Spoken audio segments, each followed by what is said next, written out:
अस्सलाम वालेकुम रहमतुल्लाहि व बरकातुहू। दोस्तों, आज की वीडियो में हम बात करेंगे फ्लोटिंग वोल्टेज क्या होते हैं, फ्लोटिंग ग्राउंड क्या होता है।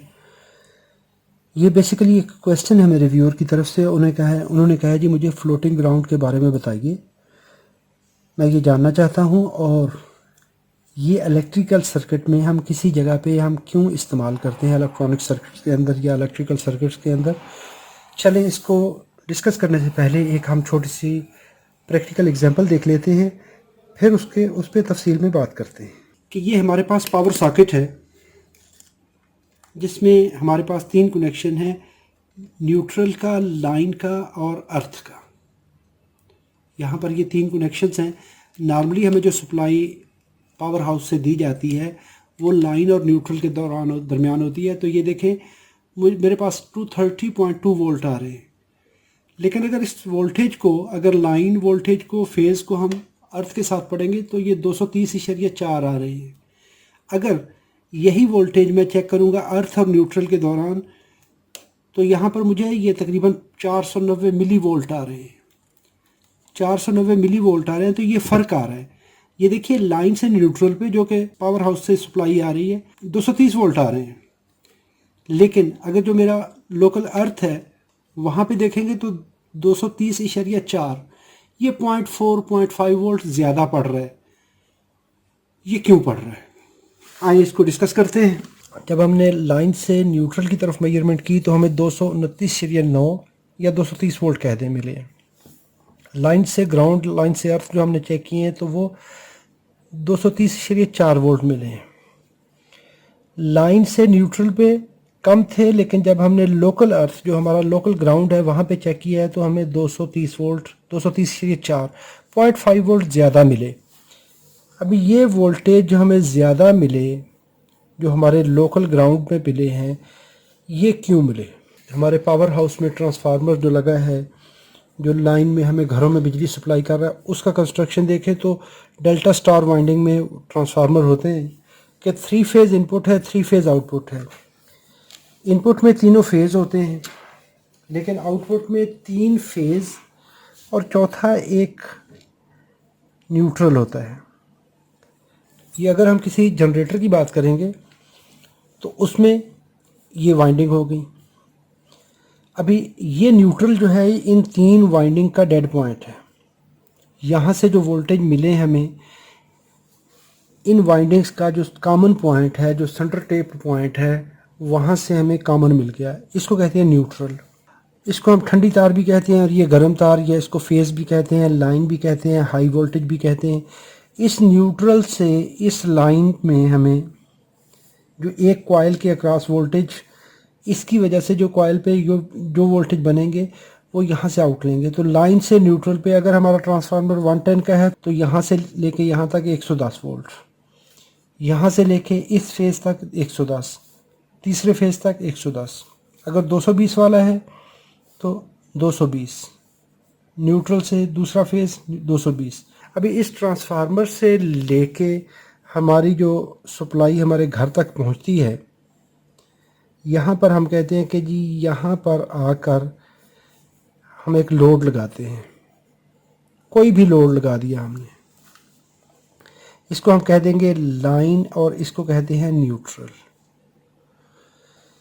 अभी इस सूरत में ये जो न्यूट्रल है और ये जो लाइन यहाँ से चल रही है, लाइन तो हो गई हॉट वायर, इसको हम लाइन कह देंगे। हॉट वायर भी होती है, इसको हाई भी कहते हैं, इसको फेज़ भी कहते हैं। और जो दूसरी वायर है इसको न्यूट्रल कहेंगे, इसको लो कहेंगे और इसको रिटर्न भी कहते हैं। कहानी ये है कि यहाँ से जो करंट लेके जाने वाला कंडक्टर है, जिसको करंट कैरिंग कंडक्टर कहा जाता है, ये यहाँ से करंट ले गया लोड की तरफ। यहाँ से इसने अपना काम मुकम्मल किया, न्यूट्रल लाइन वापसी इस डेड पॉइंट पे आ गई, सेंटर पॉइंट पे आ गई। न्यूट्रल को अगर किसी ग्राउंड के साथ कनेक्ट ना किया जाए तो ये फ्लोटिंग न्यूट्रल है। अभी इसका हमारे ग्राउंड के साथ कोई ताल्लुक़ नहीं है, क्योंकि ये एक सेपरेट वाइंडिंग है। अगर जनरेटर की बात करते हैं तो जनरेटर में भी, अगर 3 फेज़ जनरेटर है, उसमें अगर न्यूट्रल को ज़मीन में ना दबाएं, अर्थ ना करें, ग्राउंड ना करें तो वो फ्लोटिंग न्यूट्रल होगा। लेकिन अगर इसको ज़मीन के अंदर यहाँ पर ये ग्राउंड कर दिया जाए तो ये अमल जो लो साइड करंट कैरिंग कंडक्टर होता है उसको जब ग्राउंड करते हैं तो इस फंक्शन को कहते हैं ग्राउंडिंग। कि इसको हमने एक रेफरेंस पॉइंट दे दिया। अभी ज़मीन सबसे बड़ा इलेक्ट्रॉन्स का सोर्स है, जो हमने इसको रेफरेंस दिया तो ये रेफरेंस अभी ज़मीन सारी जगह पे एक ही है। तो अर्थ जो हमने यहाँ पे प्रोवाइड किया, अगर इस पॉइंट पे देखेंगे, हम अपने घर के अंदर भी एक सेफ्टी ग्राउंड लगा देते हैं। अभी देखिए इस जगह से लेके मैं इस जगह तक अगर वोल्टेज पढ़ूँगा तो मुझे 0 वोल्ट मिलने चाहिए और मिलते हैं इस पॉइंट पर। और अगर इस पॉइंट से लेके इस पॉइंट के दरमियान वोल्टेज पढ़ूँगा तो मुझे आप कह दें कि जी 230 वोल्ट या 220 वोल्ट जो भी मिलते हैं। इसको भूल जाए, अभी इसमें हमने ये देख लिया कि हमें ये वोल्टेज ये मिले हैं। अभी जो भी वोल्टेज यहाँ से मिले, अभी हम एक इसको छोड़ के एक नई कंडीशन इसको स्टार्ट करते हैं। इस जगह से हम देखेंगे, अभी इस एंड से यहाँ से जब करंट चल रही है तो इसके सीरीज़ में ये एक तार आ रही है, ये लोड तक पहुँची। लोड के बाद जब करंट अपना पाथ मुकम्मल करके वापस चलेगी इस जगह तक पहुँचने तक, डेड पॉइंट तक, तो ये कंडक्टर भी इसके रास्ते में आ गया। एक इस साइड से तार आ गई और एक इस साइड से तार आ गई। तो जितनी भी वायर होती है उसकी कुछ ना कुछ रेजिस्टेंस होती है। यहाँ से एक रेजिस्टेंस हम वायर की कह देते हैं। इसके बाद हमारा कोई भी लोड है, जो कि फ़ैन है, मोटर है, वॉशिंग मशीन है, फ्रिज है, एसी है, ये हमारी आरएल हो गई, लोड रेजिस्टेंस। ये हमारी कंडक्टर हो गया यहाँ पर, और यहाँ पे फिर कंडक्टर आ गया। ये 2 कंडक्टर आ गए और यहाँ पर आके हमारी जो हाई है या फेज़ है और ये लो है, तो ये करंट इस तरह से चलेगी। अभी ये जो पॉइंट ये बनता है, जो लोड पे वोल्टेज बन रहे हैं, लोड को वोल्टेज इस कंडक्टर के वोल्टेज ड्रॉप होने के बाद मिलेंगे।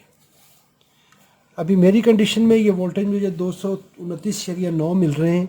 अभी ये किस लिए मिल रहे हैं कि मेरी जो वर्कशॉप है, मेरी जो लैब है, वो ट्रांसफार्मर से टोटल 300 मीटर का फासला बनता है, तो इसलिए ये वोल्टेज इतना ज़्यादा मेरे फ़र्क नहीं आया। इसके बाद ये 0.5 वोल्ट, ये नॉर्मली 1.5 से लेके 3 वोल्ट तक ये अगर होंगे तो ये आईईसी स्टैंडर्ड में ये अलाउड है। और बाज़ कंडीशन में ये 5 वोल्ट, और अगर ये इसकी लेंथ ज़्यादा हो जाए तो ये 50 वोल्ट तक भी जाते हैं और वो ख़तरनाक होते हैं। अभी ये जो वोल्टेज हम यहाँ पर मेजर कर रहे थे 220 वोल्ट, अगर हम इस पॉइंट से लेके इस पॉइंट तक पढ़ेंगे तो यहाँ पर ये जो हम बात कर रहे हैं कि कंडक्टर की रेजिस्टेंस इसमें ऐड हो रही है। अभी यहाँ पर ये सिर्फ कंडक्टर नहीं है, ये एक इंडक्टर भी है, क्योंकि ये एसी के अंदर इस्तेमाल हो रहा है, यहाँ पर फ्रीक्वेंसी इन्वॉल्व है। तो यहाँ पर इसकी वैल्यू रेजिस्टेंस में भी आएगी और एक्सएल में भी आएगी। तो जितनी ये वैल्यू बनेगी, जितनी लेंथ बढ़ती जाएगी, उतना वोल्टेज ड्रॉप बढ़ता जाएगा। तो नतीजतन क्या होगा कि लोड को यहाँ पर जो वोल्टेज मिलेंगे वो कम मिलेंगे। अभी जब लोड को ड्राइव करने के बाद ये वापसी का पाथ अपना मुकम्मल करेगी तो ये वोल्टेज ये भी कंडक्टर खाएगा, तो वो वोल्टेज यहाँ पर ये बिल्कुल एक वोल्टेज डिवाइडर नेटवर्क बन जाता है। तो यहाँ पर ये जो वोल्टेज मिलते हैं हमारे लोड के इस पॉइंट पर, जो हमने पहले चेक किया है तो 0.5 वोल्ट थे। नॉर्मल स्टैंडर्ड वोल्टेज में ये 1.5 से लेकर 3 वोल्ट तक हो सकते हैं। तो ये वोल्टेज होने तो ज़ीरो चाहिए, क्योंकि हमारा रेफरेंस पॉइंट ये है, ग्राउंड भी वही है, लेकिन इसमें कुछ पैरामीटर्स इन्वॉल्व हो गए। तो ये मुझे 0.5 वोल्ट यहाँ पर वोल्टेज डिफरेंस आ गया। अगर 0.5 वोल्ट यहाँ से लेके इस वायर के अंदर ड्रॉप हो रहा है तो 0.5 वोल्ट यहाँ पर भी ड्रॉप हो रहा है। तो दोनों लाइन के अंदर 0.5 और 0.5 का ड्रॉप निकाल दें तो 229 या 230 वोल्ट प्लस 1 वोल्ट, इसका मतलब है 231 वोल्ट यहाँ पे आउट हो रहे थे। आधा वोल्ट ये खा गई तार, आधा वोल्ट ये खा गई।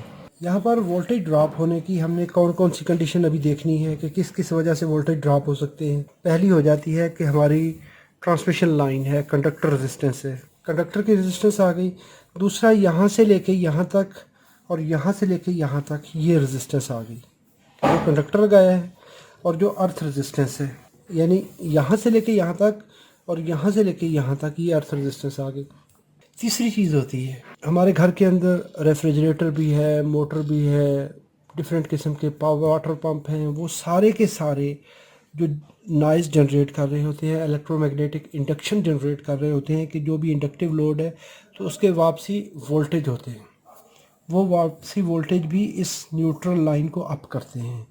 ईएमआई हमारी जो सप्लाई लाइन है इस एरिए में जहाँ से गुजर रही है, वहाँ पर टेलीफोन का टावर है, मोबाइल का टावर है, वायरलेस एक्सचेंज है, कुछ चीज़ें हैं, मोबाइल कॉल हो रही है, गाड़ी स्टार्ट हो रही है, उसके सारे नॉइज़ वो भी यहाँ पर आकर ईएमआई आरएफआई ये चीज़ें इसमें शामिल हो रही हैं।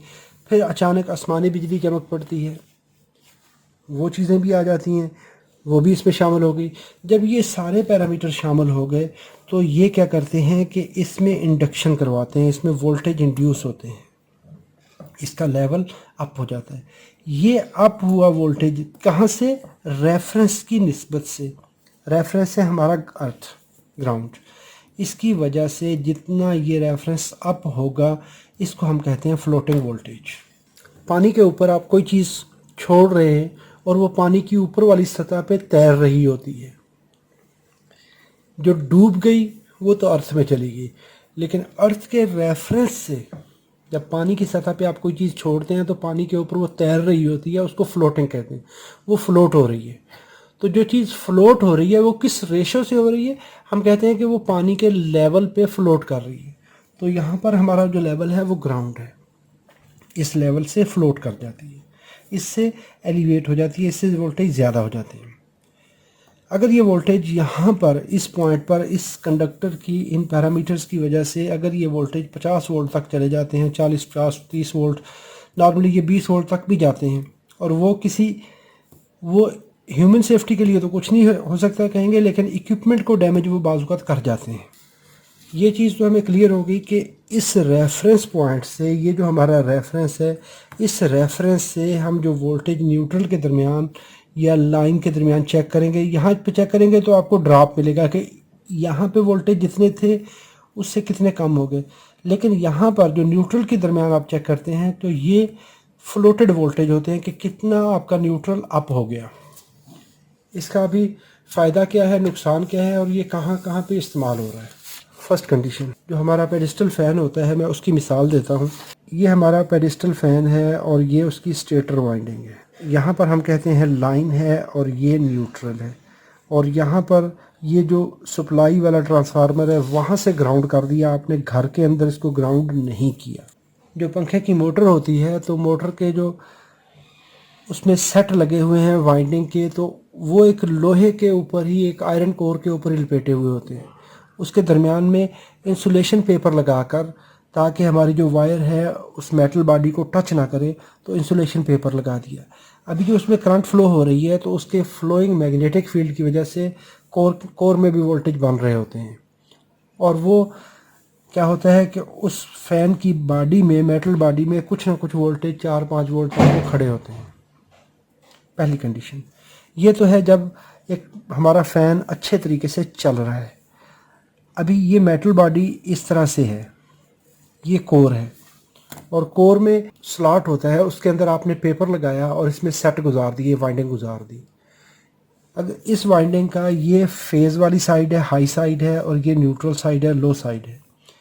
अगर हमारा इंसुलेशन पेपर यहाँ से शार्ट हो जाता है और ये टच कर जाता है बॉडी को, तो जो न्यूट्रल जो हमने इस कंडीशन में कहा था ये वाला, तो ये जो एलिवेट हो चुका था, जो फ्लोट हो चुका था, जितने फ्लोटिंग वोल्टेज होंगे वो इसकी चेसिस में आ जाएंगे, इसकी आउटर बॉडी में आ जाएंगे। अगर तो ये वोल्टेज थोड़े हैं तो कोई मसला नहीं, लेकिन अगर वोल्टेज ये ज़्यादा हों तो नुकसानदेह है। जब उसकी बॉडी में आए, किसी ने टच किया, तो वो वोल्टेज नुकसानदेह है, उससे झटका लग सकता है। अगर ये एंड टच हो जाता है बॉडी के साथ, इस साइड से इंसुलेशन पेपर डैमेज होके बॉडी को टच कर जाता है तो हमारे फ़ैन की जो बॉडी है, मेटल बॉडी है, जो फर्शी पंखा है, वो क्या होगा कि एक्सपोज हो चुका है लाइन के लिए।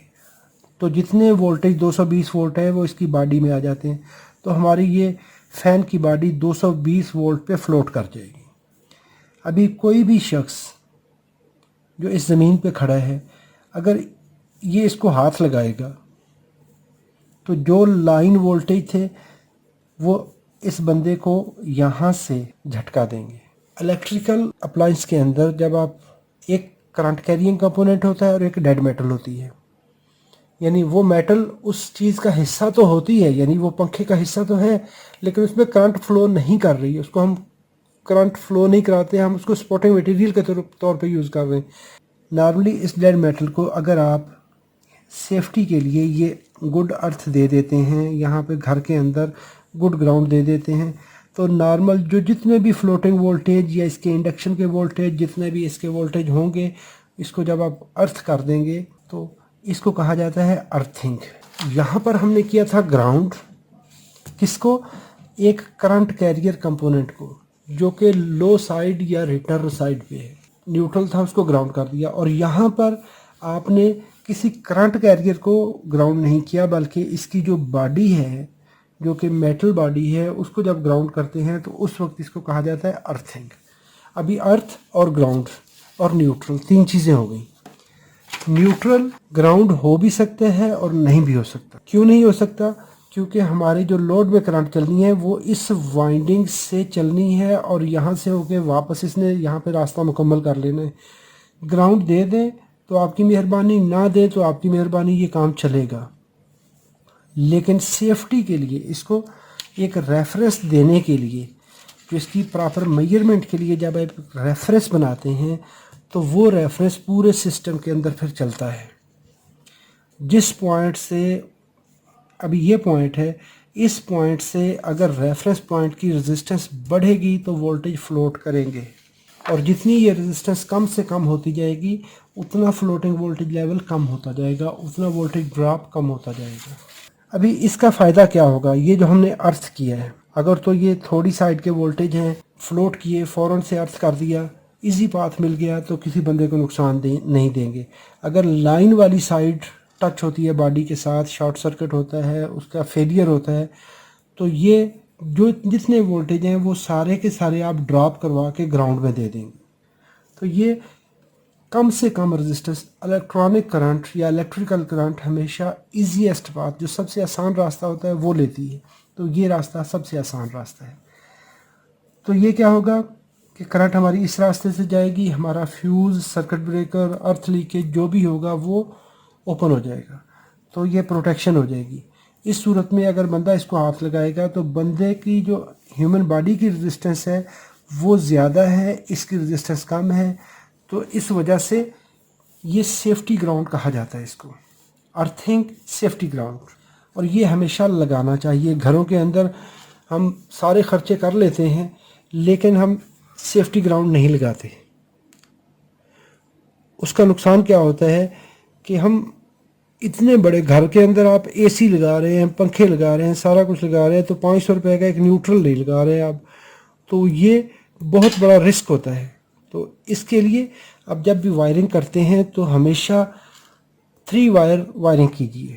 अभी जब हम बात करते हैं लोड की, एक तो हमारे पास ये 2 पिन प्लग है। जब इसको यूज़ करते हैं तो यहाँ पर एक लाइन है और एक न्यूट्रल है। यहाँ पर हम तीसरी वायर नहीं दे रहे। अभी इसका होगा क्या कि इसके अंदर जो ट्विन वायर है, 2 तारें जा रही हैं, उनकी तार के अंदर कंडक्टर के ऊपर भी इंसुलेशन है, दूसरी तार के ऊपर भी इंसुलेशन है, और बाहर पे सेफ्टी इंसुलेशन ये लगी हुई है। ये हमारी आ रही है इस ड्रायर के अंदर। यहाँ पर हम इसको ऑपरेट कर रहे हैं तो करंट इसके अंदर फ्लो कर रही है। अभी अगर इसमें वोल्टेज फ्लोट होते हैं, इसका फेज़ बॉडी के साथ टच होता है, तो बॉडी इसकी प्लास्टिक की है, तो होगा क्या कि इस बॉडी में हमें शॉक नहीं लगेगा क्योंकि ये प्लास्टिक बॉडी है, ये डबल सेफ्टी हो गई इसकी, तो ये सेफ़ है। इसके लिए अभी चाहे वो न्यूट्रल फ्लोट करे, इसमें भी जितना भी लोड आता है, फ्लोटिंग होती है, जो भी होता है, अर्थ कनेक्टेड है नहीं कनेक्टेड है, तो ये वायर्स अगर 2 वायर्स हैं 110 की सूरत में ये 2 वायर ये वाली इस्तेमाल हो रही है, 220 की सूरत में ये हो रही है, तो हमारी जो हेयर ड्रायर है ये सेफ़ है, इस पे आपको किसी किस्म का ख़तरा नहीं है। पहली कंडीशन आ गई। जितने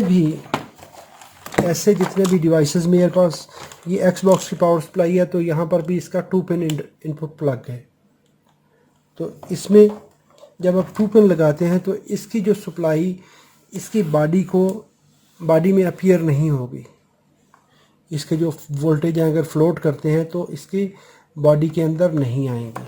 अभी हमारी जो कंप्यूटर की पावर सप्लाई के अंदर ये 3 पिन वायर 110 की सूरत में ये इस्तेमाल हो रही है, 220 की सूरत में ये हो रही है। तो इसमें जो तीसरा कनेक्टर है ये वाली बड़ी पिन है, तो ये हमारे घरों के अंदर जो अर्थिंग होती है उसको इसके साथ कनेक्ट किया जाता है। लाइन और न्यूट्रल हमारी ये आ रही होती है, तो घर का जो अर्थ है वो इस पिन को दिया जाता है।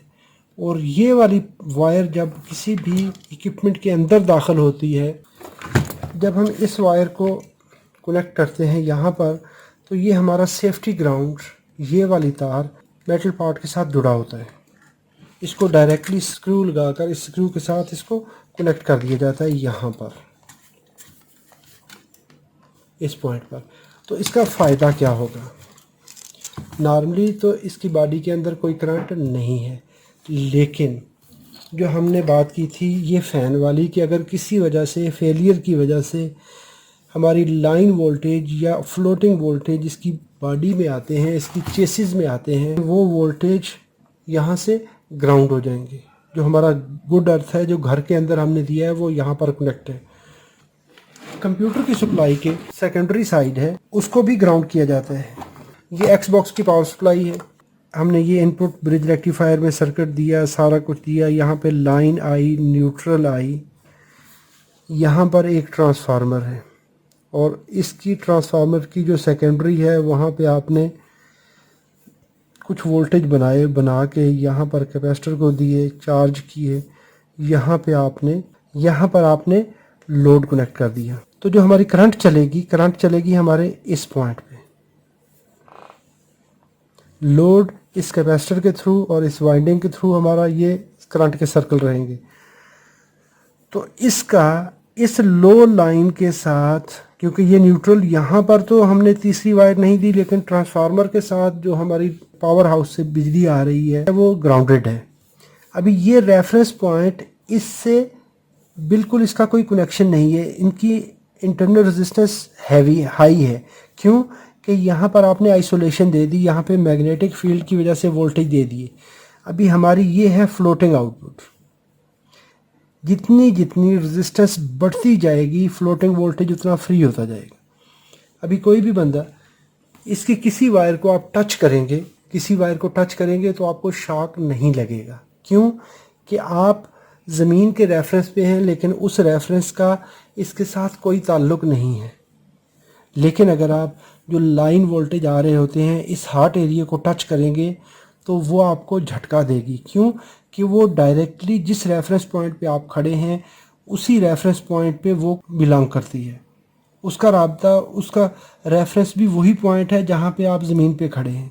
लेकिन फ्लोटिंग वोल्टेज किसी सर्किट को दूसरे सर्किट से अलहदा रखने के लिए फ्लोटिंग वोल्टेज दिए जाते हैं, बनाए जाते हैं। तो सप्लाईज हमारे टेस्ट इक्विपमेंट ये जितने भी होते हैं ये फ्लोट कर रहे होते हैं। यानी अगर मैं ये एक्सटर्नल पावर सप्लाई है मेरे पास ये वाली, ये 12 वोल्ट की है, 12, 40 जितने भी इससे वोल्टेज मैं लेना चाहता हूँ एडजस्टेबल है। अगर इस वायर को मैं पकड़ूंगा तो मुझे कुछ नहीं कहेगी, इस वायर को पकड़ूंगा कुछ नहीं कहेंगी। लेकिन जब मैं इसको दोनों वायर्स को इकट्ठे पकड़ूंगा तो क्या होगा कि ये पॉजिटिव करंट मेरी बॉडी में से गुजरने के बाद इस साइड से होती हुई रास्ता मुकम्मल करेगी। तो मेरी बॉडी रेजिस्टेंस डिपेंड करती है कि वो कितने करंट का झटका या कितने वोल्टेज का झटका जो है वो बर्दाश्त कर सकती है।